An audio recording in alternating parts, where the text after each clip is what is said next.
Bien, ahora vamos a dar paso a la tercera exposición del día de hoy y para ello nos acompaña desde México la profesora Alicia Barnard Mozorrutia con su exposición 20 años del proyecto Interpares. La profesora Alicia es consultora independiente en gestión documental y archivos. Fue colaboradora del proyecto Interpares y del grupo Latinoamérica del proyecto Interpares Trust.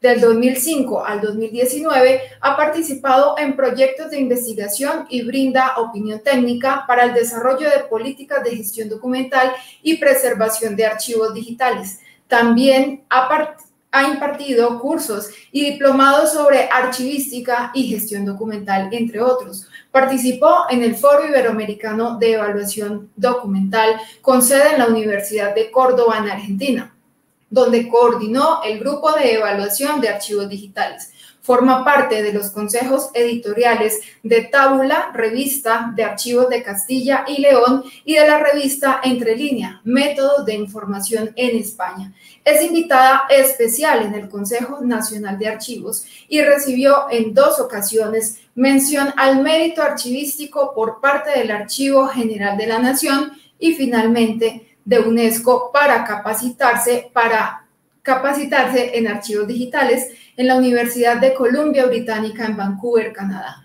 en el marco del proyecto Interpares.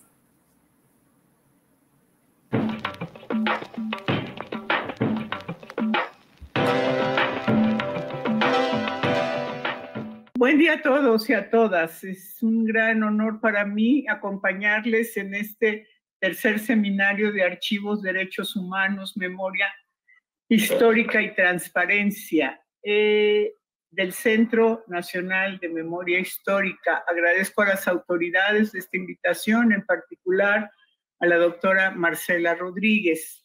El gusto que tengo es hablar de un proyecto en el cual inicié a participar en 2015 y que es un proyecto de carácter internacional que ha permeado alrededor de todo el mundo. Ya ha llegado a tener, como lo veremos, una cantidad de productos y proyectos y desarrollos. El contenido de este trabajo va a ser antecedentes, interpares, los objetivos, el documento de archivo electrónico, cómo se ha conceptualizado, la confianza que tenemos en un documento de archivo y cómo la debemos de tener, los productos de esa primera etapa, el Interpares 3, el objetivo, los productos Interpares Trust y lo que hemos hecho desde México principalmente en traducciones sobre lo que es el proyecto Interpares. Bien, como antecedentes, hacia finales del siglo XX, los archivos de la Unión, los archivos de la ONU contrataron al doctor David Berman de la Universidad de Chicago para determinar si lo que estaba en computadoras eran archivos. De esto se concluyó en un proyecto llamado ASIS, que sí, que lo que había en computadoras también eran archivos. Estamos hablando de los años 80, finales de los 90. Esto nos va a dar una indicación del rezago que se viene dando en la actualidad con el manejo de los archivos en ambiente digital.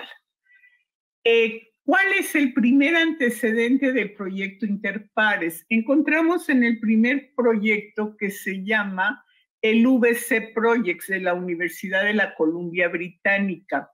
Este proyecto fue trabajado con la Defensa de Estados Unidos para elaborar los primeros criterios para definir cuáles serán los requisitos para la creación, manejo y preservación de archivos fiables y auténticos a través de una norma que se llama DOD 5015, la cual ya establecía los requisitos del software. No está más decirlo que es el primer requisito que hay a nivel internacional, a nivel mundial, para decir, para hacer un software, para controlar los archivos, se requieren estos requisitos. Tan es así que la defensa de Estados Unidos lo sigue utilizando y posteriormente ha sido adoptado por los archivos nacionales del propio país. La DOD 5015 ya tiene una segunda versión y vale la pena señalar en materia de acceso, transparencia y información que son los archivos nacionales de Estados Unidos los que tienen a su cargo estas funciones en el ámbito de los archivos del gobierno federal de ese país. Más adelante, a partir de ese proyecto, nace Interpares. ¿Y qué quiere decir Interpares? No lo voy a traducir textual, quiere decir el proyecto internacional para la preservación de archivos digitales auténticos. Pero a la doctora Luciana Duranti, que es la líder del proyecto, hace un acrónimo que se va a significar todo lo que es interpares, entre pares, entre nosotros, entre investigadores. La doctora Duranti decía hace poco, nosotros no nos identificamos por personas, nos identificamos por interpares. Nosotros somos interpares y lo hemos sido, en mi caso, desde 2005, cuando fuimos becados 5 latinoamericanas por parte de UNESCO para recibir capacitación y entrenamiento en el proyecto Interpares. Debo de señalar que fue todo un reto. O sea, estábamos por ahí de Interpares 2 y la verdad era tal la cantidad de información con la que estuvimos recibiendo que uno tardaba en digerirla. Afortunadamente la digerimos bien y pudimos hacer algunas cosas. Bien. ¿Qué había que hacer en el primer proyecto? Pues en el primer proyecto había que determinar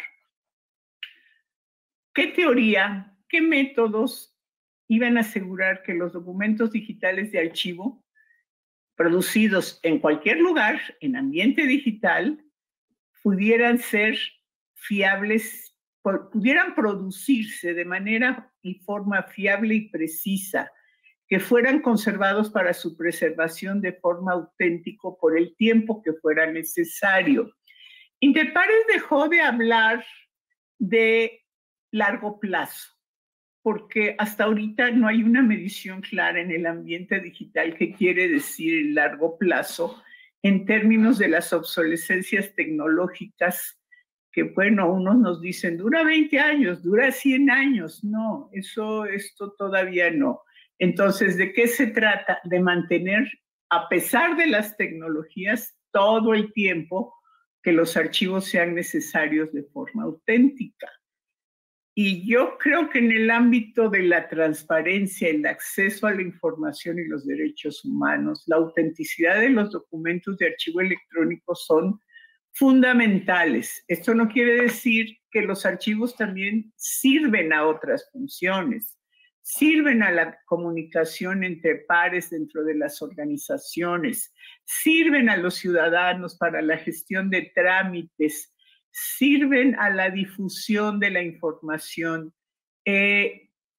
sirven a todos. Si somos honestos, los archivos están dando cuenta de nuestro actuar, tanto en nuestra vida privada como en nuestra vida de trabajo, de educación, de formación, etc. Bien. ¿Qué es una de las primeras definiciones que encontramos? Tenemos que pensar, pero muy claro, en un concepto conceptual y lógico. Ya no podemos ver al documento de archivo como un papel, como una cosa tangible. Tenemos que trabajar intelectualmente, conceptualmente y entender esas conexiones lógicas para saber qué es el documento de archivo en el ambiente digital. En el Interpares 1-2, como lo decía, que fue donde se desarrolló conocimiento, investigación, etcétera, se encontró lo siguiente, que el documento de archivo tiene que tener un contenido estable y una forma fija. que además debe de tener componentes intelectuales. Como ya vimos, pues estos componentes intelectuales no son aislados a los de documento físico, o sea, un documento de archivo va a ser desarrollado, elaborado por un acto, por una disposición o por una orden normativa o jurídica, una disposición jurídica. En el mismo van a interactuar personas, el que elabora, a donde se envía, y otros actores alrededor del documento. Tienen un vínculo archivístico, es decir, hay una interrelación entre un documento y el otro. Y esta es una de las características básicas de lo que es la archivística. O sea, los documentos no tienen valor, sí tienen valor, pero su valor archivístico va a estar dado en la interrelación entre unos y otros de forma simple o entre unos y ahora en conjuntos. Estamos hablando así del documento simple, del expediente o de la serie de los documentos de archivo. Un contexto. ¿Qué quiere decir esto? Bueno, pues los documentos de archivo han sido elaborados con base a una interrelación jurídico-normativa, social, etcétera. O sea, no nacieron porque yo quise que nacieran. Esa es la gran diferencia del documento de archivo. Tienen un contenido y tienen formas, o sea, puede ser una carta, puede ser un video, puede ser todos esos documentos y atributos externos y externos muy conocidos en la archivística, como que el atributo interno es el contenido mismo y los externos serán alrededor de un logo, una fecha, un anexo, una clasificación. La clasificación archivística no se da hasta después, se puede considerar un atributo externo, pero no quedó ahí. En el ambiente digital vamos a tener metadatos, es decir, datos acerca de los datos que nos van a explicar qué son los documentos de archivo. Sin metadatos no vamos a poder leer nada de lo que hagamos. Estos metadatos nos van a decir, ya se manejan desde la archivística en papel con las normas de descripción del Consejo Internacional de Archivos, pero además nos tienen que dar datos acerca de las tecnologías que se usan, las regulaciones que aplican al desarrollo de elaboración de ese documento. Es decir, los metadatos van a tener características adicionales a las descriptivas. No se eliminan las descriptivas, pero sí requieren otros datos que puedan ser incorporados en el esquema de descripción para poder leer, mantener accesibles los documentos de archivo. Y tiene componentes digitales. ¿Y qué es eso? Bueno, vamos a pensar en el ámbito digital que un expediente va a tener un documento en procesador de palabras, una fotografía de un evento relacionado con ese documento, que ahí está el vínculo archivístico, pero además va a tener un video. Cada uno es finalmente un componente digital. Entonces, su tratamiento requiere reconocer que tenemos tres formatos digitales o componentes digitales que van a estar integrados en un mismo expediente y no se diga en una serie. Es decir, no hay uno solo. Uno puede decir, bueno, PDF, sí, pero en el PDF no se guardan los videos. Entonces, hay que entender que hay una serie de componentes que requieren su tratamiento especial. Entonces, encontramos también que el documento de archivo, como lo vamos a ver, debe de tener por fuerza un contenido estable y una forma fija, como veremos a continuación. Contenido estable. ¿Qué quiere decir esto? Bueno, desarrollamos, por ejemplo, una página en un sitio web donde cada vez que entramos hay una pregunta, o sea, preguntas comunes, preguntas generales. Estas preguntas van a ser respondidas de forma igual. ¿En qué sentido? En que ya hay atrás de la pantalla, atrás de lo que estamos viendo, una base de datos o un control específico de cómo se van a responder estas preguntas. Ahí es donde hablamos de un contenido estable. Hay una vinculación, sí. Los cambios, la forma, el documento, están limitados y controlados. Pero finalmente lo que estamos viendo es una pantalla que siempre nos va a responder lo mismo, ¿no? El contenido no ha cambiado, el contenido sigue determinado de acuerdo a la primera basecita de datos que elaboramos con este propósito de dar respuestas a las respuestas comunes, de dar respuesta a las preguntas comunes que se hacen los ciudadanos cuando entran a un sitio web. Entonces, el primer requisito es que tiene que tener un contenido estable, es decir, no cambia, sigue siendo el mismo. ¿Y qué dice la forma fija? Bueno, la cualidad del documento de archivo que asegura que su contenido permanece completo y sin alteraciones. Y aquí podemos ver también un ejemplo muy claro, un Excel. Un Excel lo desarrollamos conforme al software que nos permite hacer tablas, pero esa información la podemos traer en gráficas, en pastel, en números e inclusive en una tabla. ¿Qué quiere decir? El documento de archivo está en forma fija, es decir, no cambió. Que la apariencia que tenemos hacia la pantalla donde lo estamos visualizando es una instrucción que podemos dar, pero la información se sigue manteniendo fija. Pero además, ¿qué encontró el Interpares en aquel momento? Algo que todavía no se acepta comúnmente y no se entiende como documento de archivo por esa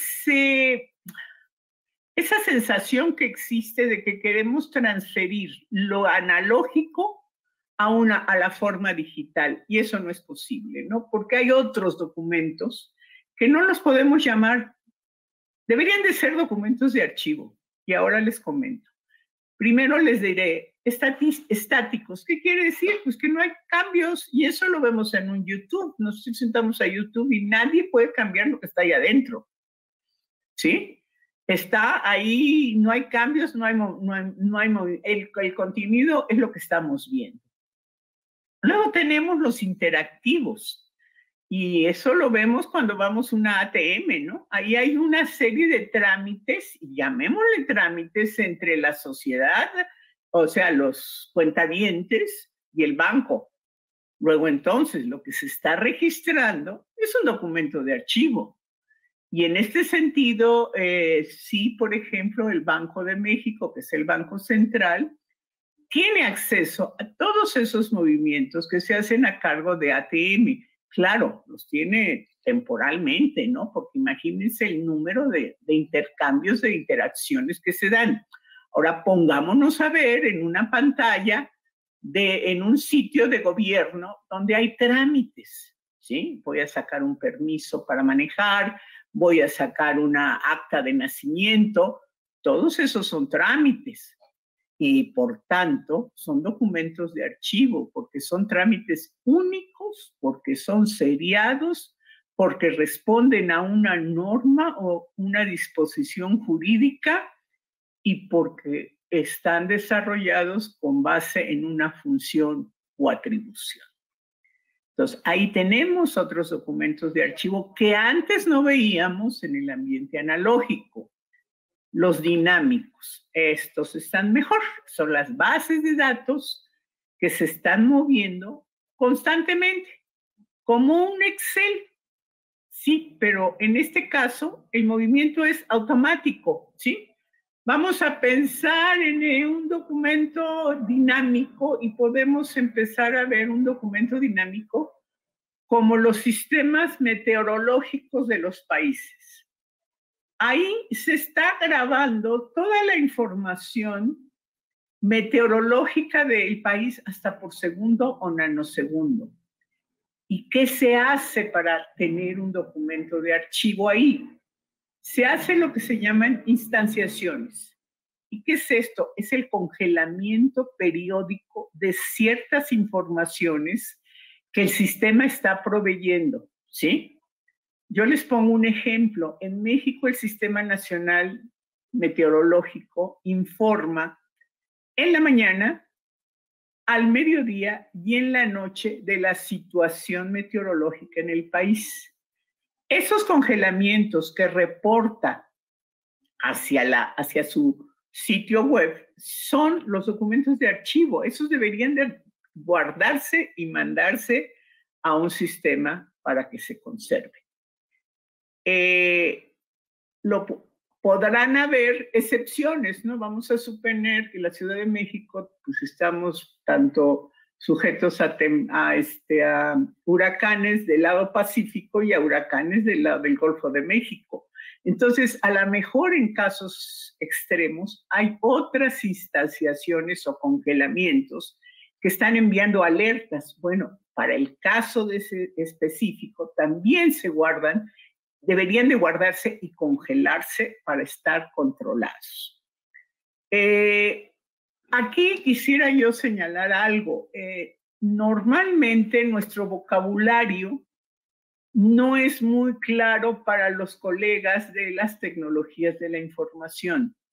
El doctor José Ramón Cruz Mundet y su servidora, él desde hace tiempo ha hablado de este tipo de informaciones y yo también lo hago, pero él ya hace un pronunciamiento sobre un término que debería de ser aceptado y retomado, que se llama información archivística. Precisamente para que se entienda, porque muchas veces, cada vez que hablamos de los archivos, a veces nos entienden como si fuera lo que está en el archivo histórico. Y no es así. Entonces, pero además para darles un espacio en el ámbito de la archivística para su control a partir de su producción, su conservación, su disposición final o preservación, pues el llamarle información archivística pudiera ser una solución. Bien, ¿qué hace Interpares 2? Interpares 2 nos dice, para tener confianza en un documento de archivo, necesitamos que este sea fiable. El documento es una declaración de un hecho de acuerdo con la competencia del productor. Pero además, ¿qué quiere decir esto? Que está completo y que hay un procedimiento y controles de creación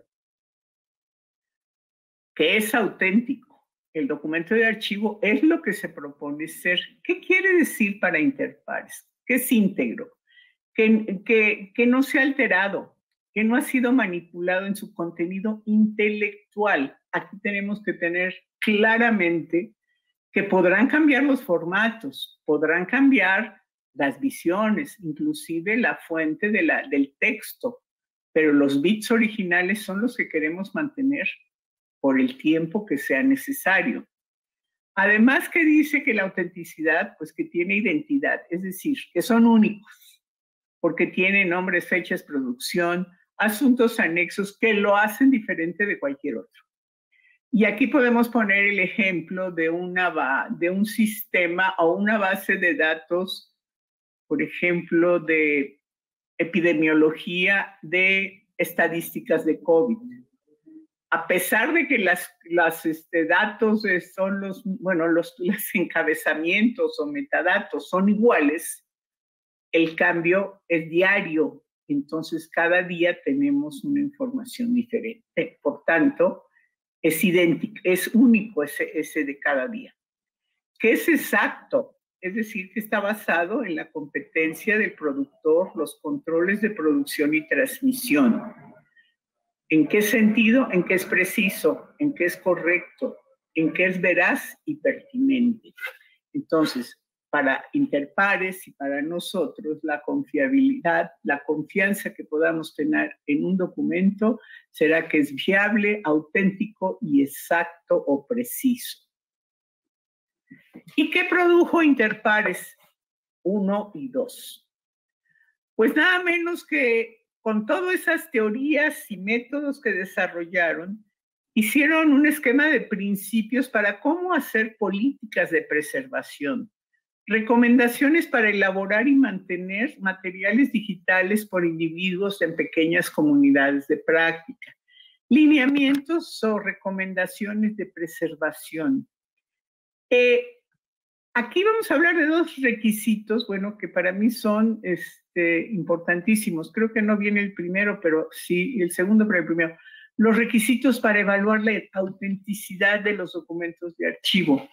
Este cuestionario es verdaderamente sencillo y permite tener un conocimiento acerca del entorno donde se están desarrollando los documentos de archivo. Si ustedes lo ven desde una ISO, estamos hablando de las ISO serie 30300. Sin embargo, Interpares ya lo tenía antes y verdaderamente es muy sencillo. También hay otro que, me disculpo, no se omitió aquí, que son los requisitos del análisis diplomático, porque resulta ser que Interpares, para determinar al principio de Interpares 1, si en las computadoras había archivos, utilizó la diplomática. Y de ahí que nos da una información acerca de los contenidos que hay en las computadoras, que son documentos de archivo. También desarrolló principios y criterios para la adopción de formatos o envoltorios, una base de datos terminológica. Esto es bien importante, porque si bien Interpares 1 y 2 tiene pocos participantes de diferentes países, los términos había que unificarlos para que en los estudios, los trabajos, se pudieran comprender entre todos a pesar de que fueran de algunos países. Este base de datos va a ser la base de lo que comunicamos y decimos. Ya verán nuestros trabajos en este sentido, pero la base terminológica no fue hecha para imponer una definición, que si bien podía ser adoptada, inicialmente se desarrollaron solo para poder comunicarnos entre interpares. Se hicieron dos modelos de gestión de los documentos, el ciclo de vida y del modelo de continuidad. Bien. Y ahora llegamos a lo que eran las políticas que también se desarrollaron en esta etapa. ¿Qué entiende Interpares por preservación digital? Es el proceso para conservar archivos digitales a través de diferentes generaciones de tecnología a lo largo del tiempo, con independencia del lugar donde estos residen. Una política de preservación, entonces, debería de permitirnos que los documentos se producen, se conservan, asegurar que se conservan auténticos y fiables, que siguen siendo utilizables en el largo tiempo, que las prácticas de gestión de documentos se adhieren a normas y buenas prácticas pertinentes. Los documentos digitales de archivos se mantienen y preservan de acuerdo con los requisitos reguladores, es decir, con las legislaciones de cada organización o país. Los documentos de archivo identificados para su conservación en largo plazo son susceptibles de que se usasen. Entonces, este es el principio de preservación digital. ¿Y por qué? No importa, vamos a pasar por muchas tecnologías, pero y a lo mejor con los que tenemos en otro lugar, pero va a ser la base de tener documentos de archivo digitales, asegurar que son auténticos. Bien. He escuchado últimamente el término gestión de la administración, gestión de documentos sistemática. Interpares 2 desarrolló lo que se llama el modelo de la cadena de preservación, en contraposición, no en contraposición, sino para confirmar que los documentos de archivo, con independencia a quien los tiene a su cargo, requieren un tratamiento particular. Por ejemplo, tenemos que desarrollar el esquema de la cadena de preservación donde hay que diseñar, elaborar la infraestructura, los requisitos funcionales para todo el sistema. Luego, tenemos que tener un sistema de gestión para la producción, donde es necesario contar nuevamente con un diseño, elaboración, infraestructura y con contenidos relativos a la producción, información de los documentos, contextos y usuarios. Que necesitamos un sistema de gestión de archivos, donde ya vamos a darle el tratamiento archivístico a los archivos administrativos. Y finalmente tenemos el sistema de preservación permanente. ¿Cuáles son esos requisitos? ¿Cuál es lo que necesitamos para la recepción, la valoración y el mantenimiento de estos documentos en un repositorio digital? Este esquema podría yo decir que es casi una burla de lo que es el modelo. El modelo lleva cerca de 50 diagramas de flujo desarrollados en un modelo, en un programa llamado IDEFO 0 que proporcionó la Defensa de Estados Unidos, y tiene como 50. Cada sistema sistema del modelo tiene una cantidad impresionante de todas las interrelaciones que se dan entre un sistema, el otro, y dentro del propio sistema. No se aspira a que sea un mecanismo para desarrollar requisitos, sino que sirva como un medio de evaluar y auditar que también está nuestro sistema de gestión documental y nuestro sistema de preservación principalmente. Porque también me he dado cuenta que de repente se cree que un sistema de gestión documental o de archivos administrativos y de producción puede ser el mismo para un sistema de preservación permanente, y no es así. O sea, si uno quiere hacer una analogía con los archivos históricos, no es lo mismo todo el trabajo cotidiano que se hace en el sistema de gestión de producción y en el sistema de gestión de archivos administrativos a las funciones que se tiene en un archivo histórico. Luego, entonces, esta parte es muy importante, considerar que no forma parte de un sistema de gestión documental que incorpora a estos otros dos sistemas. Interpares 3. Bueno, ya tenemos teorías, ya tenemos métodos, ya tenemos herramientas como los requisitos, cuestionarios, guías. Hay una cantidad impresionante de material que nos va a facilitar desarrollar algunas investigaciones. Entonces, Interpares 3 se abre. Ya si bien en Interpares 2 había más profesionales de diferentes áreas que archivistas, en Interpares 3 es impresionante la cantidad de investigadores, archivistas, expertos en otras áreas, que nos dimos a la tarea, y lo digo porque ahí es donde empezamos también nosotros, a hacer proyectos de investigación precisamente para poder apoyar a ciertas instituciones en materia de sus sistemas de preservación de archivos digitales. ¿Cuáles fueron los productos principales? Encontramos que teníamos una asesoría a comunidades de gestión, o sea, estuvimos dando asesoría, un reporte de auditoría para la gestión documental en el sector público, el cuestionario de políticas y procedimientos, los modelos costo-beneficio, modelos éticos, visualizadores de archivos almacenados en computadora. Más adelante voy a hablar de dos elementos de Interpares 3 que considero que son importantísimos. Uno de ellos son los módulos de educación que se desarrollaron en Interpares 3 y la cultura organizacional y la evaluación del riesgo.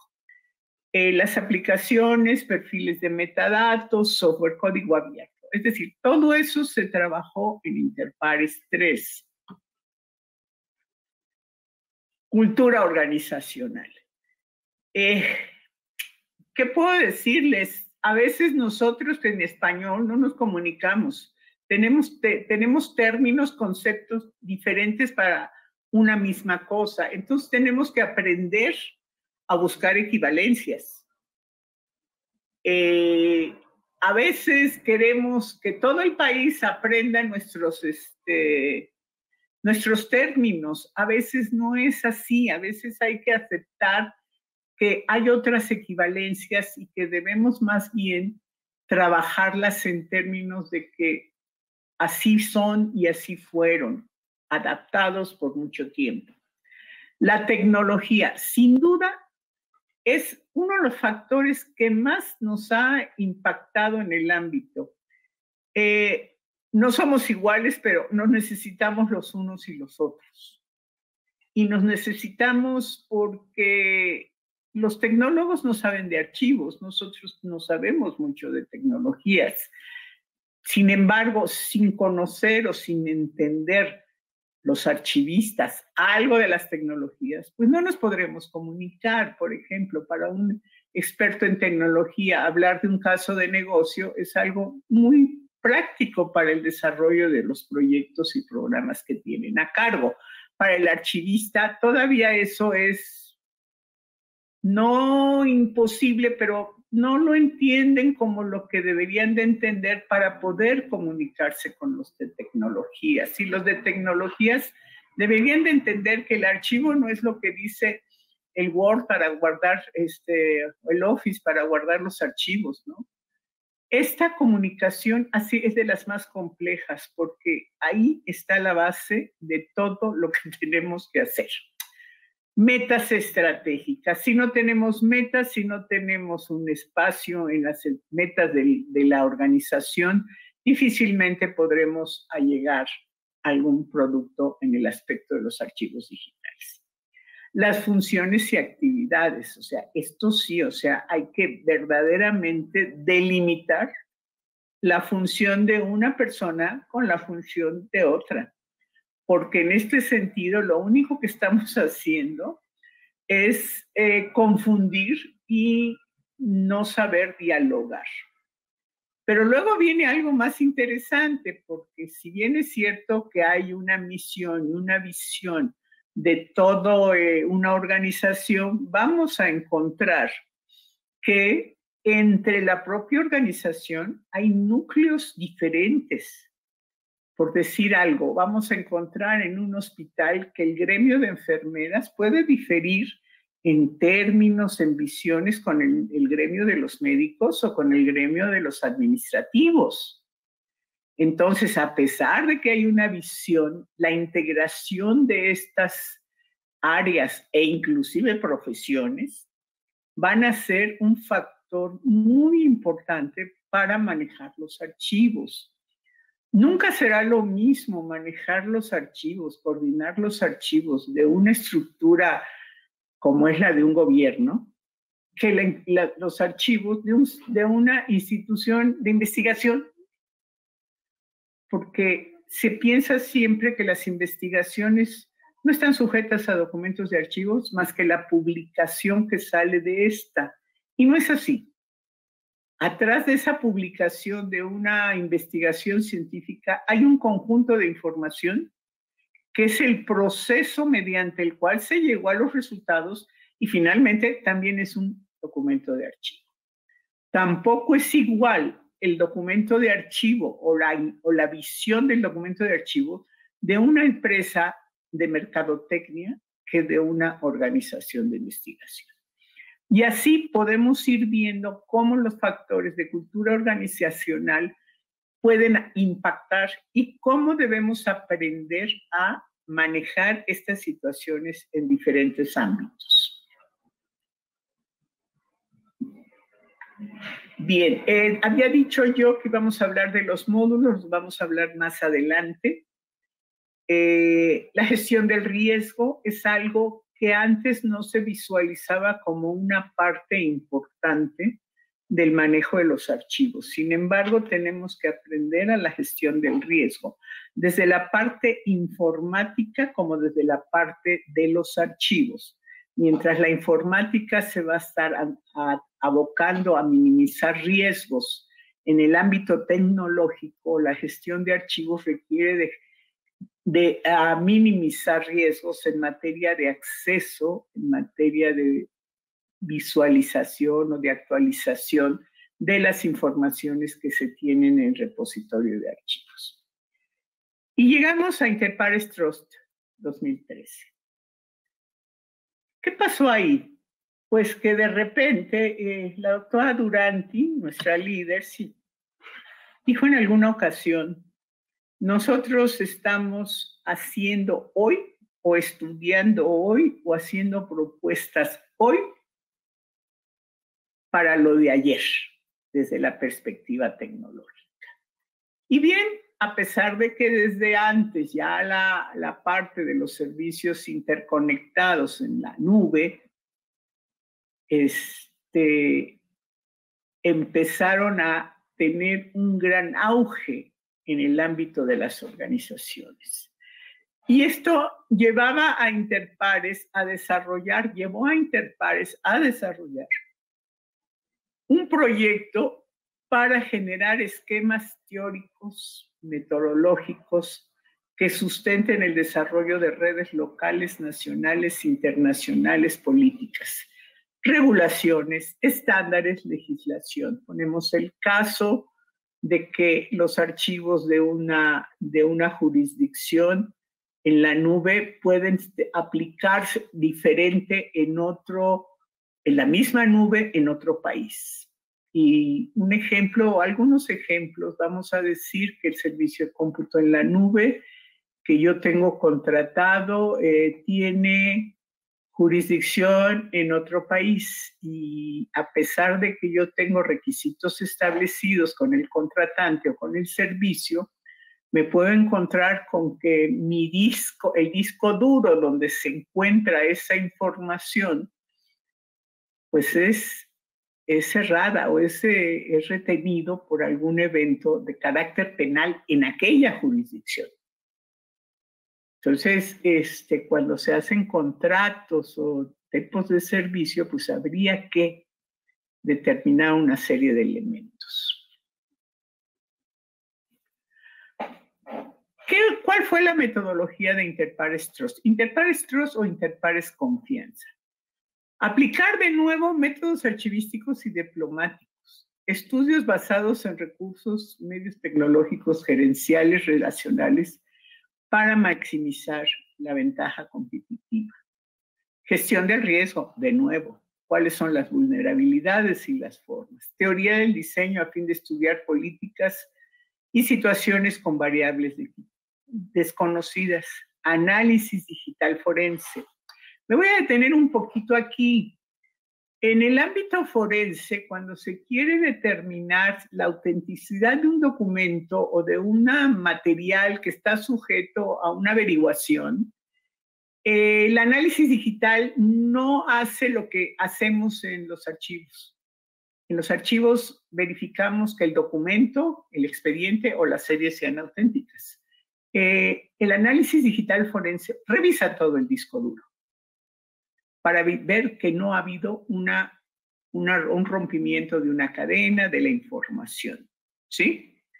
Este ha sido un aporte para la archivística del análisis digital forense. ¿Por qué? Porque entonces no solo se debería de buscar si el documento es auténtico, no, mejor revisamos todo el disco duro, ¿sí? Interacción humana-computadora, aeroespacial, cibercrimen. Aquí empezamos a ver ya una serie de elementos novedosos, como puede ser lo que son las tecnologías disruptivas, que empiezan a trabajarse en Interpares. Decía yo que hay una serie de temas por los cuales nació Interpares 3, o continuó. Propiedad de los datos. ¿De quién son? ¿Están bien establecidos en nuestros contratos? ¿Qué pasa con nuestros datos que están en los servicios de cómputo en la nube?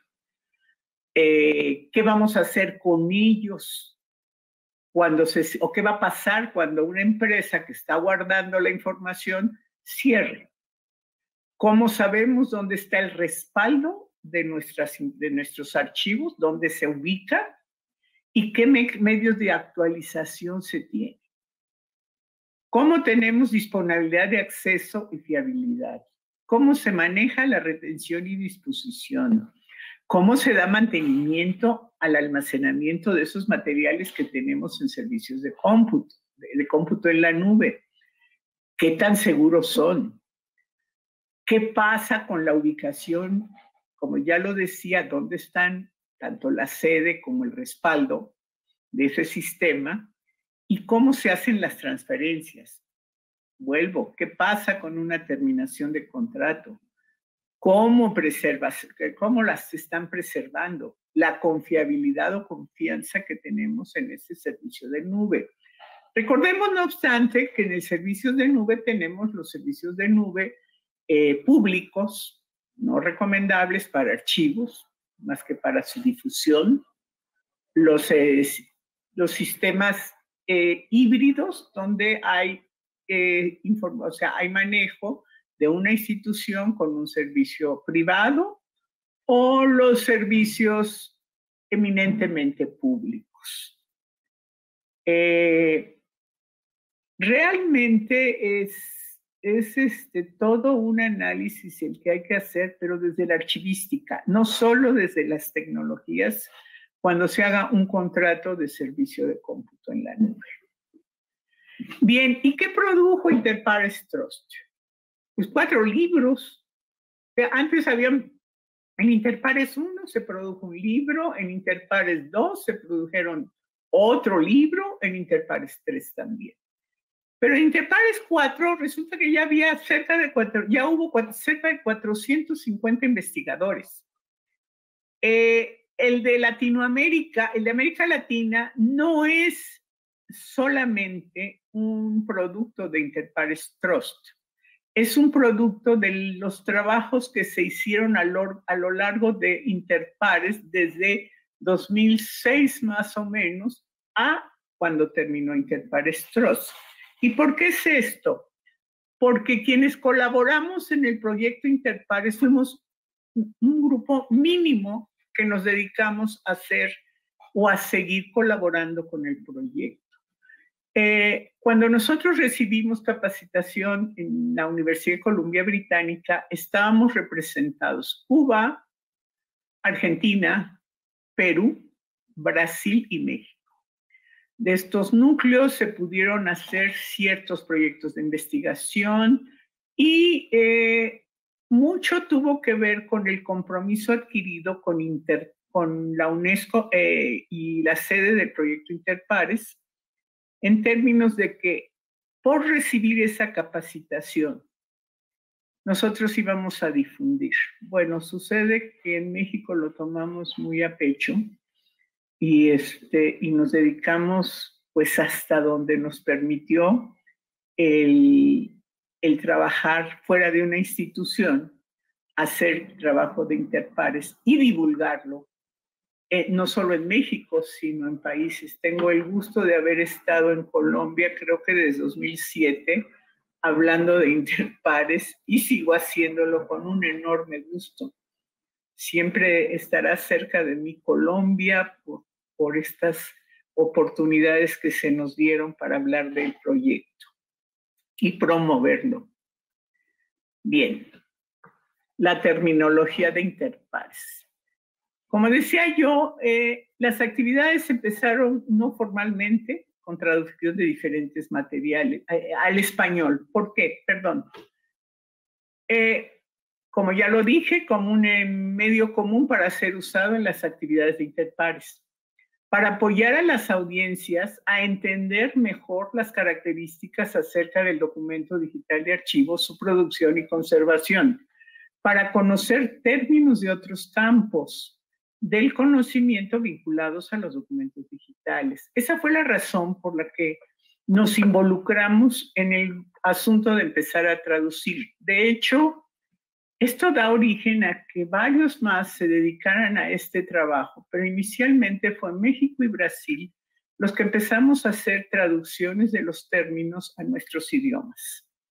En Interpares 2 llevamos a cabo algunas actividades no formales de traducción de diferentes materiales. Ya en Interpares 3 nos incorporamos al grupo de terminología del proyecto para recibir más información y empezar a desarrollarla.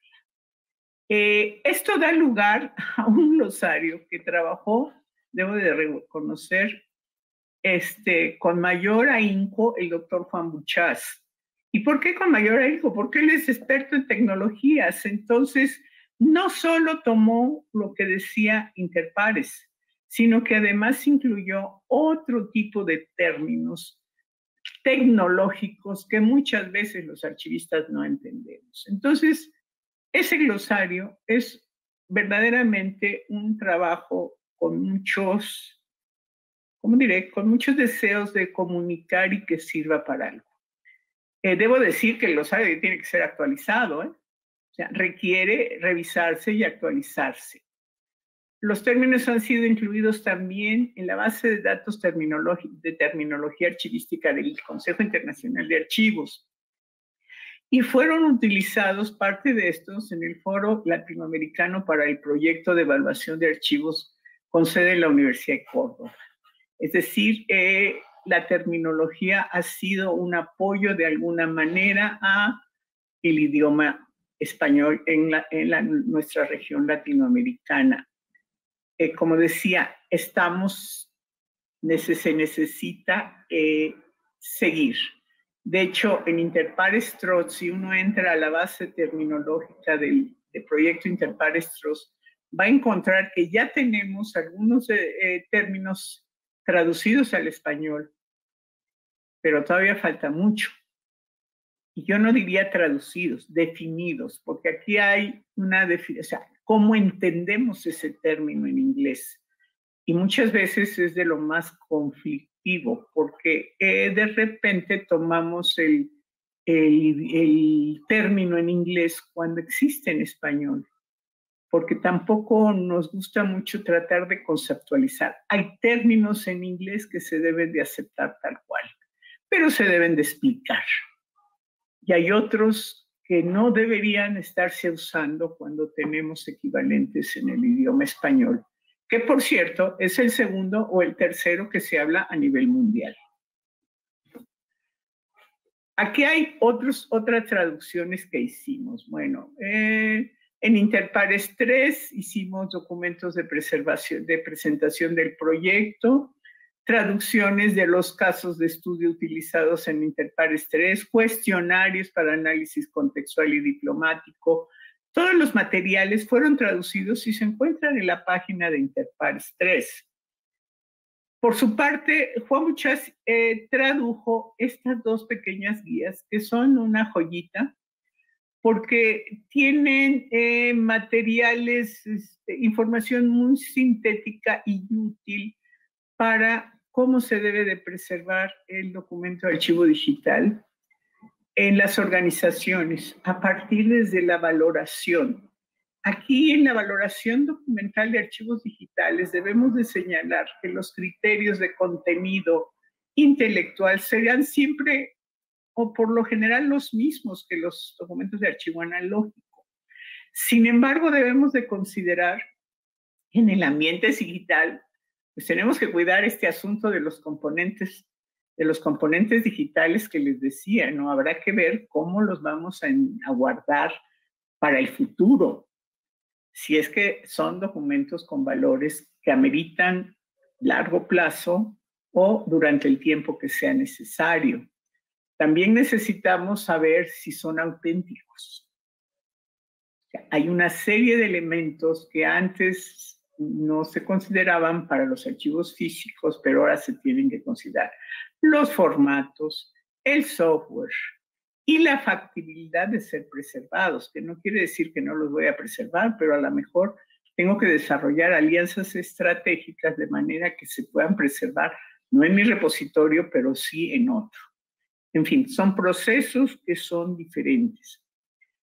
También está la guía del creador personal, que es un auxiliar muy interesante para los productores de archivos. Estos dos lo fueron traducidos por el doctor Juan Buchás. Y aquí tenemos a la joya de la corona. Desde mi punto de vista, este es un trabajo que no es muy conocido y que debería de ser.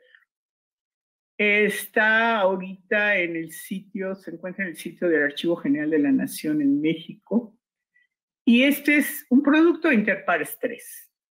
Como decía yo, modelos de capacitación. Este trabajo fue un conjunto de Juan Buchás, Alejandro Delgado y su servidora. Nos dedicamos un buen rato a traducir los manuales que están viendo ustedes. Esos manuales tienen la importancia en términos de que son como de capacitación, son de capacitación. Tal vez traen ejemplos de Canadá, de Estados Unidos, porque primero habría que buscar ejemplos en el ámbito latinoamericano, lo cual implicaría haber buscado investigaciones al respecto. Los ejemplos que traen en cada módulo son precisamente producto de los trabajos de investigación que se hicieron en Canadá. En México se hicieron muy pocos productos de investigación, por tanto, no hay esa información útil para desarrollar todavía ejemplos de capacitación. Sin embargo, debo decir que estos manuales no solo sirven a la capacitación continua, sino también a la formación profesional. Cuando en las universidades todavía, no es el caso de Colombia, debo decir que llevan un avance importante en la formación profesional en ambiente archivístico digital, pero tal vez en otros lados, estos manuales verdaderamente son una joya. Fue mucho trabajo. Gracias, primero se hizo una versión que se encuentra en el sitio de Interpares, y luego, gracias al apoyo del Archivo General de la Nación en México, fue que se reeditaron y se editaron nos ayudaron mucho con todo el trabajo de maquetación, edición, etcétera, y se le pone temas fundamentales de preservación digital. Lo recomiendo altamente. Bien.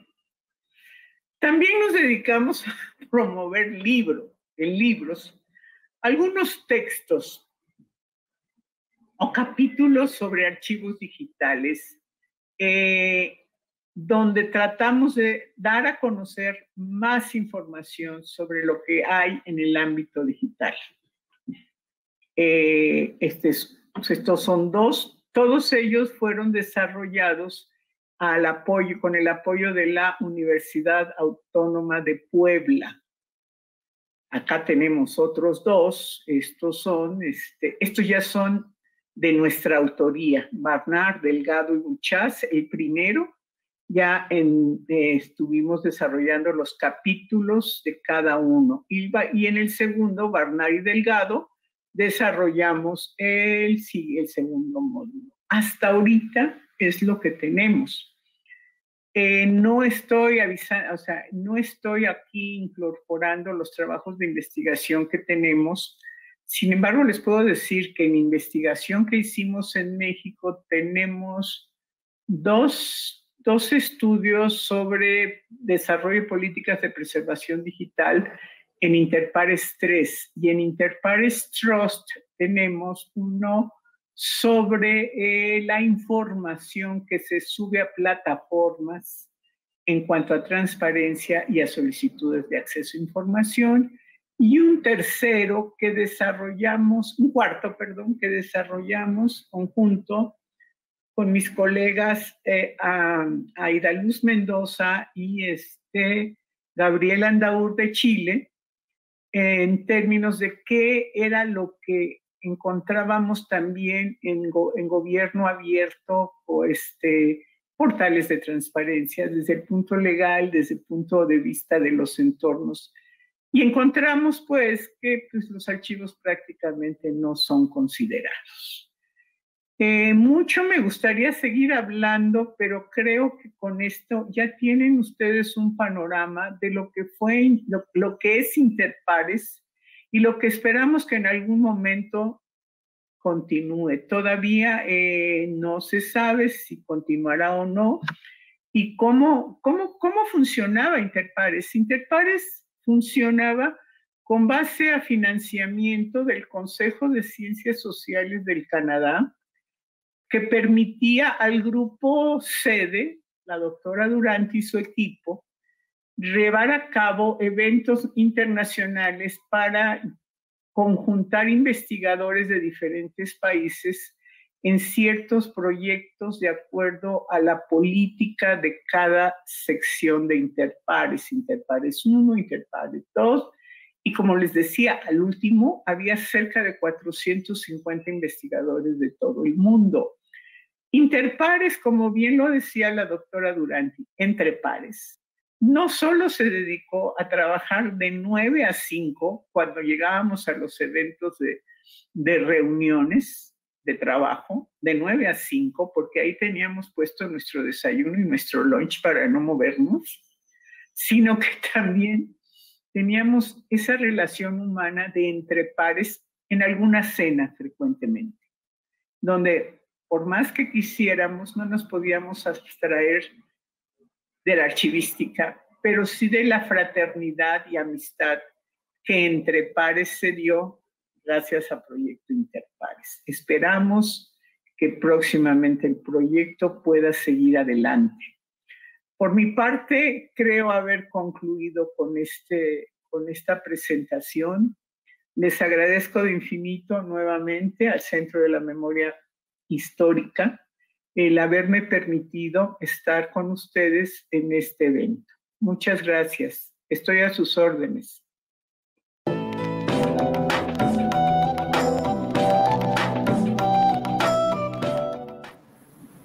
Bien, acabamos de escuchar a la profesora Alicia Barnard con su exposición sobre el proyecto Interpares 2. Antes de que podamos tener a la profesora Alicia acá con nosotros, quiero recordarles, por favor, desde el día lunes 26 de julio podrán descargar los certificados de asistencia de este evento a través del micrositio de la Dirección de Archivo de los Derechos Humanos, www.archivosdelosddh.gov.co, ingresando a la pestaña Seminario. Previamente se les estará enviando a sus correos los que registraron para registro de asistencia diariamente, para loguearse, las instrucciones para proceder a esta descarga. También los contenidos del evento, grabaciones, presentaciones y demás, los podrán acceder a partir de la otra semana. También estos contenidos estarán dispuestos en la dirección, en el micrositio de la Dirección de Archivo de los Derechos Humanos. Repito nuevamente, www.archivosdelosddh.gov.co. Pican la pestaña Seminario y después la pestaña Agenda y allí podrán encontrar esta información. Ahora sí, queremos que nos acompañe la profesora Alicia Barnard. Muy buena tarde, profesora Alicia. Hola, buenas tardes, Valeria. Qué gusto saludarles. Igualmente, profesora, pues por supuesto, primero agradecerle por compartirnos esta maravillosa experiencia de Interpares y por estar en vivo en este momento para responder las preguntas del público. Pude ver que su merced estaba muy atenta también respondiendo acá por el chat interno estas preguntas, pero por supuesto todo el público quiere escucharla. Entonces voy a leer las preguntas y su merced pues procede a contestar. Claro que sí. Bien, profesora. Entonces, la primera pregunta la hace Claudia Muñoz y ella nos dice, ¿tienen información o ejemplos sobre una aplicación práctica de la cadena de preservación en alguna institución u organización? Gracias.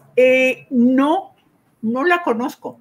Y no la conozco tampoco en el ámbito internacional. Cuando a la doctora Duranty se le preguntaba cuál es el país con mejores prácticas en el tratamiento archivístico en el ambiente digital, ella decía, no hay un país, hay pequeñas comunidades de práctica.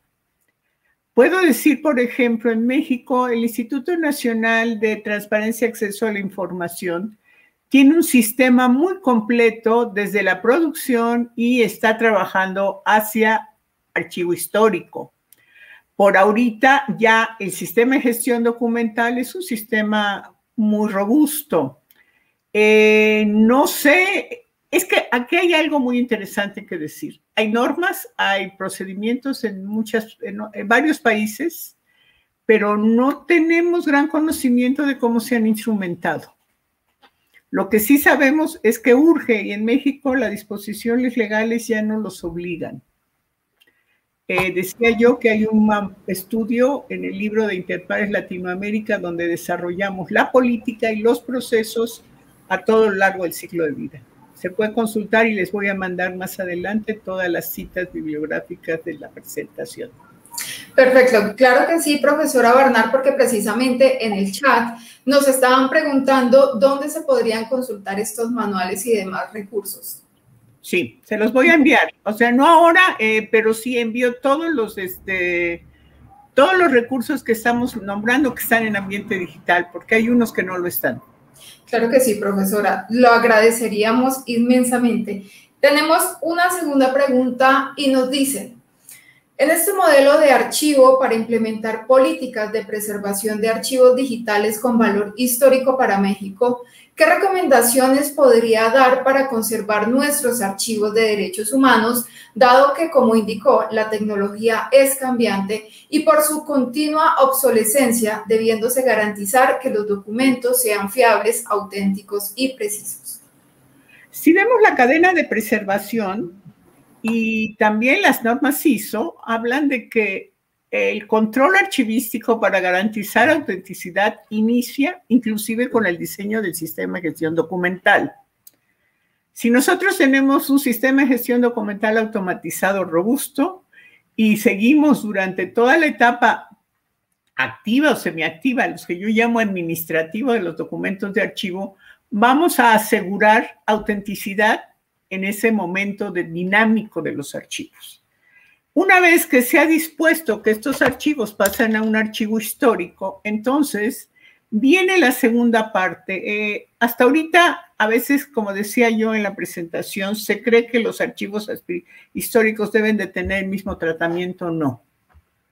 De hecho, desde la transferencia a un archivo histórico, las oficinas administrativas o los responsables de los archivos que van a transferir tienen que desarrollar procesos. Después de esos procesos, el propio archivo histórico tiene que desarrollar otros procesos para verificar que esos documentos son auténticos, una serie de procesos que hay que aplicar antes de pasar al repositorio digital en forma definitiva.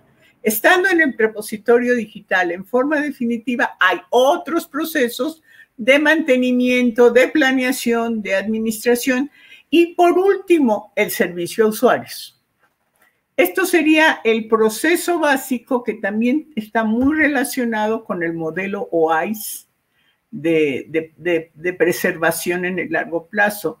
Es decir, hay que entender que el archivo histórico es diferente al archivo administrativo por su dinamismo. El archivo administrativo está todo el tiempo moviéndose. Ahora, para mí, y cada vez me pregunto más, he aprendido a preguntarme, ¿cuál es? Ahora estamos produciendo una cantidad de informaciones inmensas que se van a guardar por tanto tiempo. Aquí yo creo que los archivistas necesitamos analizar hasta dónde les damos el tratamiento de preservación en el largo, o sea, por muchas tecnologías. O sea, lo importante es salvar los contenidos, aunque cambiemos 100 tecnologías, ¿no? Entonces, sí hay una situación donde no son históricos, pero parece ser que van a durar miles de años o cientos de años. Claro que sí, profesora, importantísimo lo que su merced acaba de mencionar. Importante es lograr preservar la información, aunque los medios, pues por las dinámicas de la tecnología, se vuelvan obsoletos, ¿no? Sí. Bien, profesora. Y tenemos esta última pregunta que la hace Jonathan Alexander Hoyos y él nos dice, En nuestro país, Colombia, el artículo 59 de la Ley 1437 de 2011 sobre expedientes electrónicos en actuaciones administrativas hace alusión única a los atributos de autenticidad, integridad y disponibilidad con el mandato de garantizarlos. Vista la importancia de la fiabilidad y considerando su diferenciación de la autenticidad, ¿podemos decir que estamos frente a una omisión del legislador? No. El esquema no lo podemos ver ahorita más, pero el esquema interpares nos dice, vamos a tener confianza en los documentos de archivos, sí y solo sí, son fiables y auténticos. O sea, ambas cosas. Por un lado, son fiables en términos de que fueron elaborados para la función que debían de cumplir, y por el otro lado, que no han sido susceptibles de ser corrompidos, perdón. ¿Sí? Entonces, la autenticidad nos va a hablar de integridad del documento y de integridad que está completo también, ¿sí? Y que tiene la información suficiente para determinar que es auténtico, ¿sí? Entonces, si uno hace un análisis entre esto, claro, esto nos llevaría mucho tiempo, pero cuando vemos cómo Interpares hizo esto de autenticidad, fiabilidad, integridad, hay unos requisitos que tiene Interpares donde todos estos factores están descritos por metadatos o por ciertas funciones de un sistema de gestión documental. Entonces es muy interesante, no pasa nada.